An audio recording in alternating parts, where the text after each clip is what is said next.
So మీరు బిస్మిల్లాబాద్ fans అనుకోండి, Ellora family restaurant అని ఉంది ఇక్కడ, ప్యూర్ వెజ్. ఇందాక చూపించాను కదా బ్రేక్ఫాస్ట్ ఇక్కడ, దీని పక్కనే ఇది ఉంది. ఇక్కడ బిస్మిల్లాబాద్ బాగుందంట, మా వాళ్ళు తిన్నారు. బిస్మిల్లాబాద్ ఓ బస్ స్టాండ్ లోపల అయితే 200 అన్నారండి ఆటో, న్యూ బస్ స్టాండ్కి హుబ్లీ. సో బయటకు వచ్చి ఆటో అయితే అడిగాను, 100 రూపాయలు అన్నారు.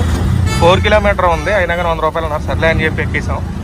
మీకు కావాలనుకుంటే ఇప్పుడు వెళ్ళే రూట్లో బస్ స్టాండ్ ఉంటుంది, ఆ బస్ స్టాండ్ నుంచి బస్సులు దొరుకుతాయి. గ్రీన్ కలర్ బస్ కనిపిస్తుంది కదా, ఇలాంటి గ్రీన్ కలర్ బస్సులు అయితే హుబ్లీ న్యూ బస్ స్టాండ్కి వెళ్తాయి అంట. సో మనం కొద్దిగా లాంగ్వేజ్ బ్యారియర్ ఉంది కాబట్టి ఇవన్నీ పెట్టుకోకుండా ఆటో అయితే అడిగి ఎక్కేసాను. హుబ్లీ న్యూ బస్ స్టాండ్ అండి. ఇక్కడ నుంచి అయితే మీకు గోవాకి ఫ్రీక్వెంట్గా బస్సెస్ దొరుకుతాయి. ఇందాక చెప్పాను కదా ఎయిర్పోర్ట్ హుబ్లీ రైల్వే స్టేషన్ నుంచి ఇక్కడికి 100 రూపాయలు ఛార్జ్ చేశారు.